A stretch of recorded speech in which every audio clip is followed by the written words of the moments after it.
Welcome to our watercolor journey. Today we're going to paint these trees in a forest and I'm going to focus on tone.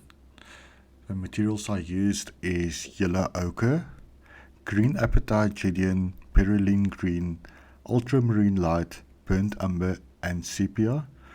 The brushes I used is a Rubens number 1 Hake brush, Winsor Newton Professional number 12 round, a Rosemary Co sable number 6 and a number 2 round. I also used Winsor Newton masking fluid, salt, Winsor Newton permanent white gouache, and the paper is Apatite cold press 100% cotton. I started with a sketch and I used masking fluid today to preserve the white of my trees first of all, just to create my background. You can use other methods like tape or anything else that you can stick onto the tree trunks itself. Okay, and then I wet my paper. I used various combinations of the colors on my palette.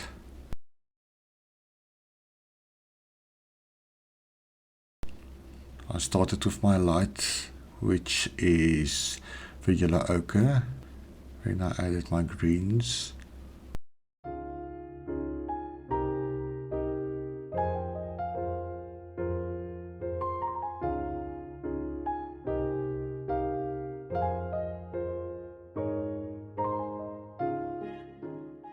Just building up a little bit more value at the bottom.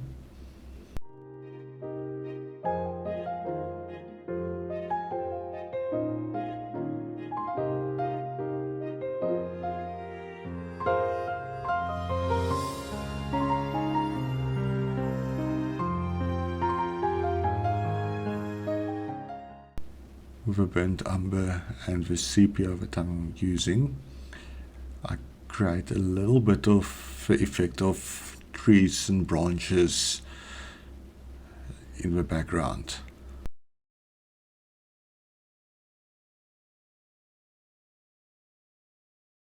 You don't have to be very precise.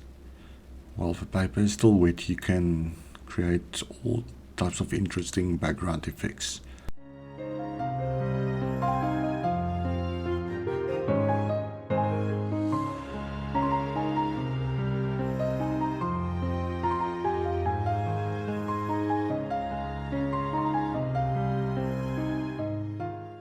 I'm dabbing some of the paint that sits on top of a masking fluid at the moment because I don't want it to flow into the background, or when I remove it that paint leaves ugly marks on the painting itself.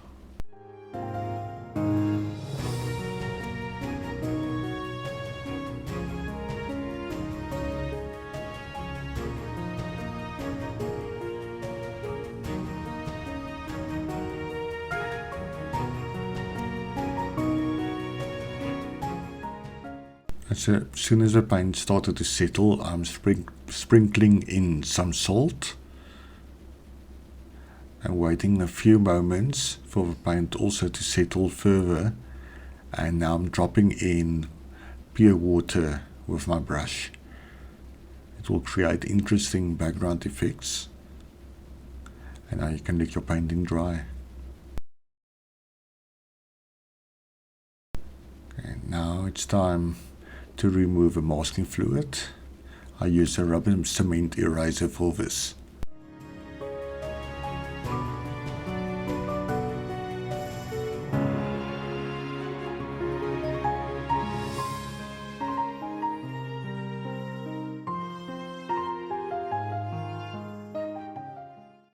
With the amount of masking fluid that I used, there's quite a build up on the cement eraser, so you can just pull up those pieces and throw it away.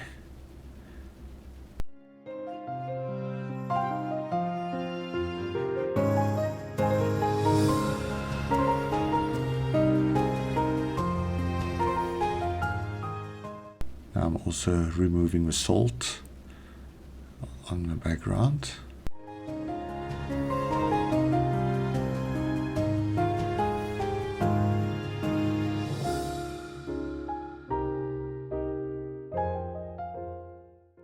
Now we can start building up our trees. I'm going to take them one by one, and with all of them I'm starting with a yellow ochre as a base.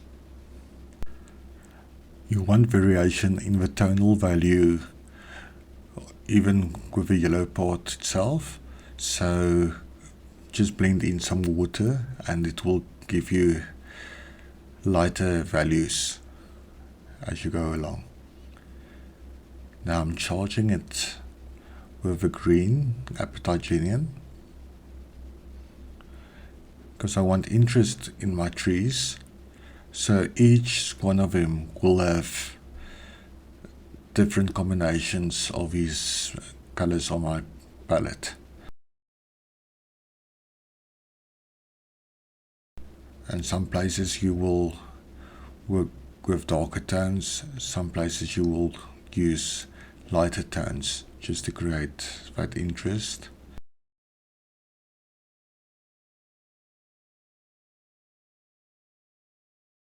Be bold in the colors that you use. Everything will fade back quite a bit, so don't worry too much. But this is also only the second layer.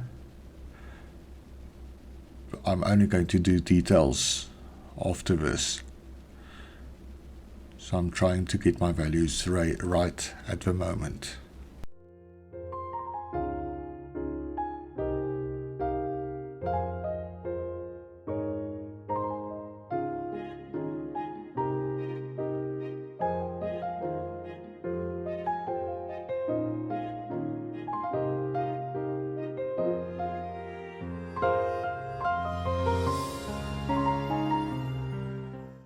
You can definitely leave little bits of white of a paper also in your trees. It will also help to create wonderful contrast.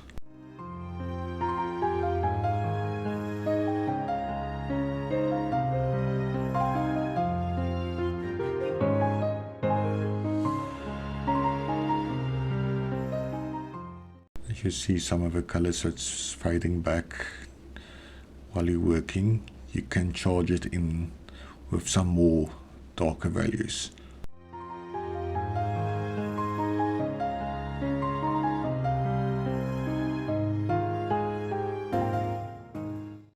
Remember, variety is really the key today in this painting. You don't want all your trees to look exactly the same.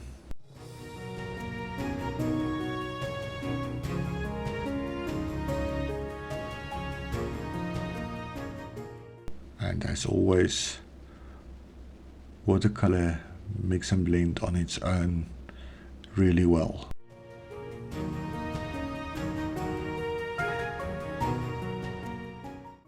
So you don't have to specifically paint all the areas. Let it change and create its own blends, and you will be surprised at the end result.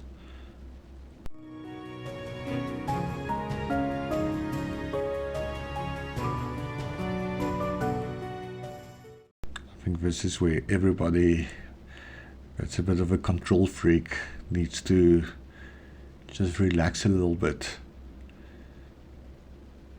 and let the watercolor do its thing.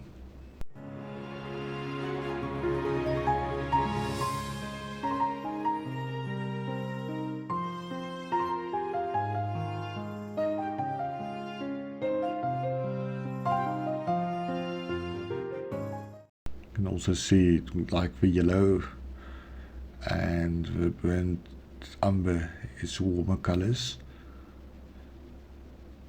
and the blues and the greens are definitely colder, and the contrast between the warm and the cool creates interest as always.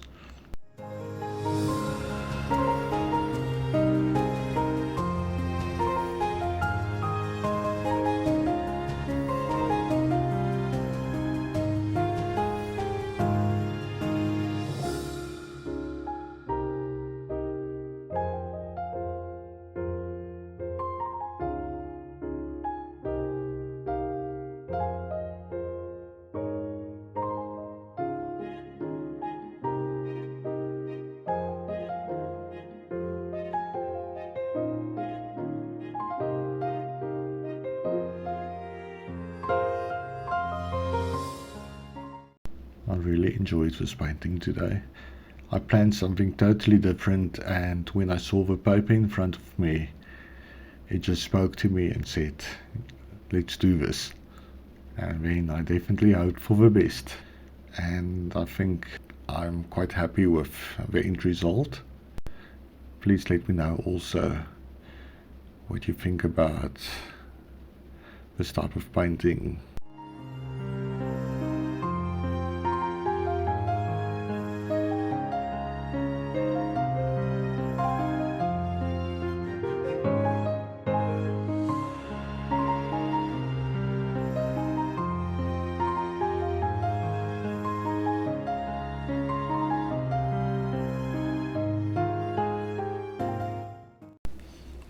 As you go along and play around with the warm and the cool colors, you will definitely see a play of light and shadow.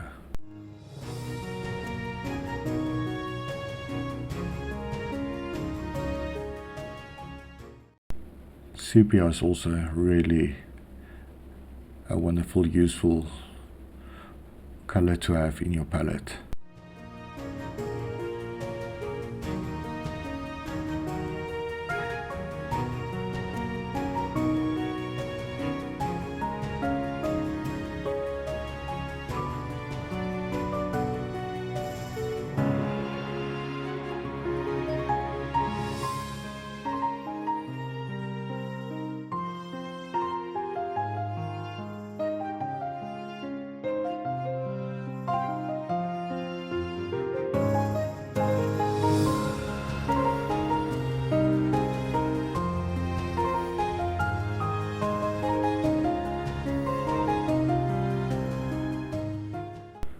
Bringing in some more darks. The paint is not completely dry yet, but you will be able to work with it at the moment, because it's not as wet as it was before, so the paint will not spread too much at the moment.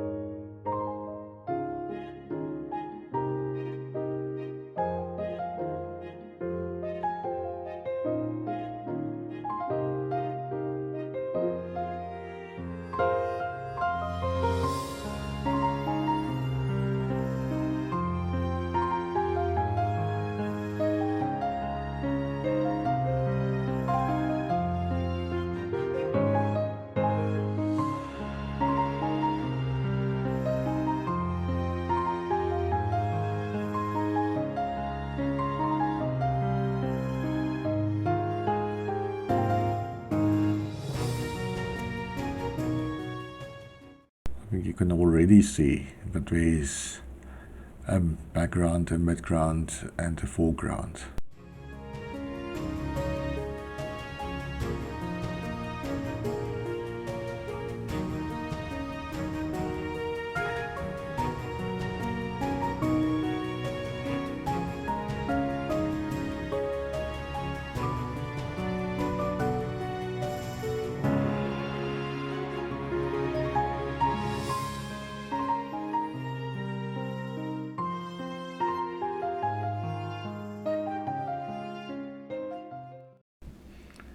I usually use a rigger brush for these little twigs, but the Rosemary brush has a really fine point, so I think it's still quite useful for what I want today. Now let your painting dry.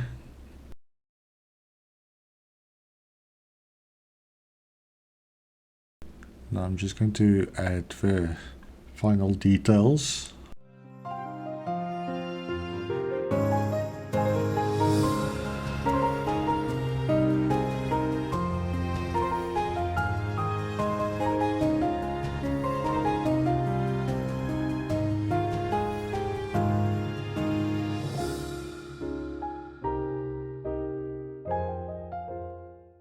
So I'm adding some more darks to certain areas. Just add those little details that you want.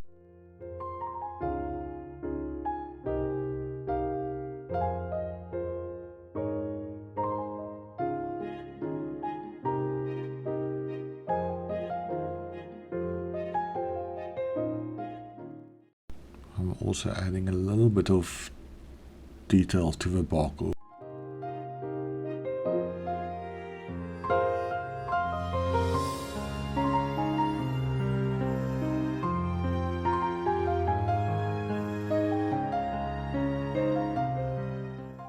And the areas that you don't want hard edges, just blend it out with a little bit of water.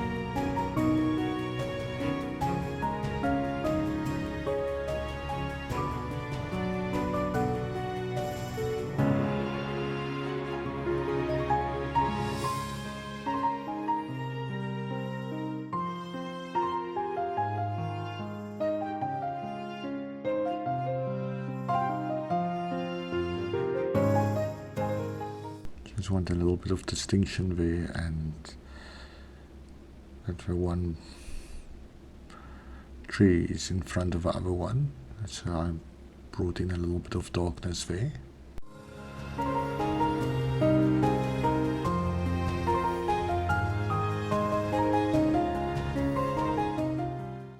Let's create those random patterns.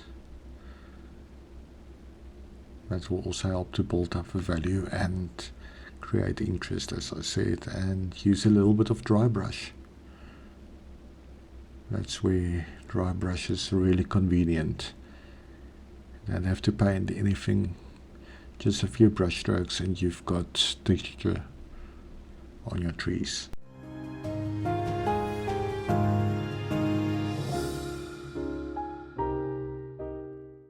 If you feel that the few areas are still a little bit light, then you can just add a bit of sepia to bring in more tonal value.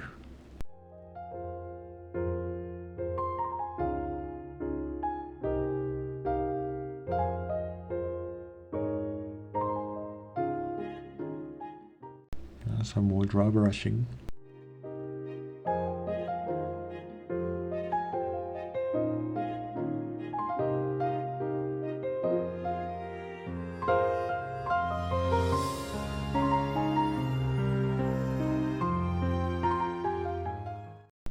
As always, I decided to bring in a little bit of gouache, just to bring in some more light and more contrast. This is up to you if you want to do this part. If you don't, that's also fine.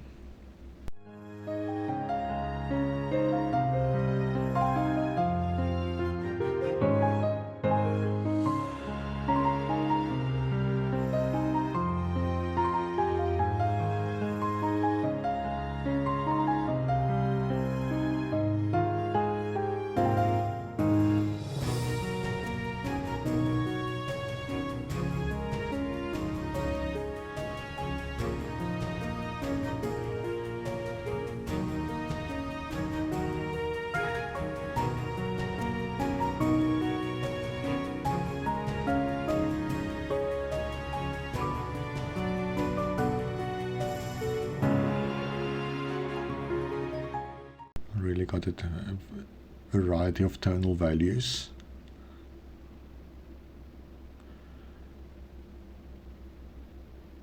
And the gouache just brings out those extra little bit of detail that I want in my trees.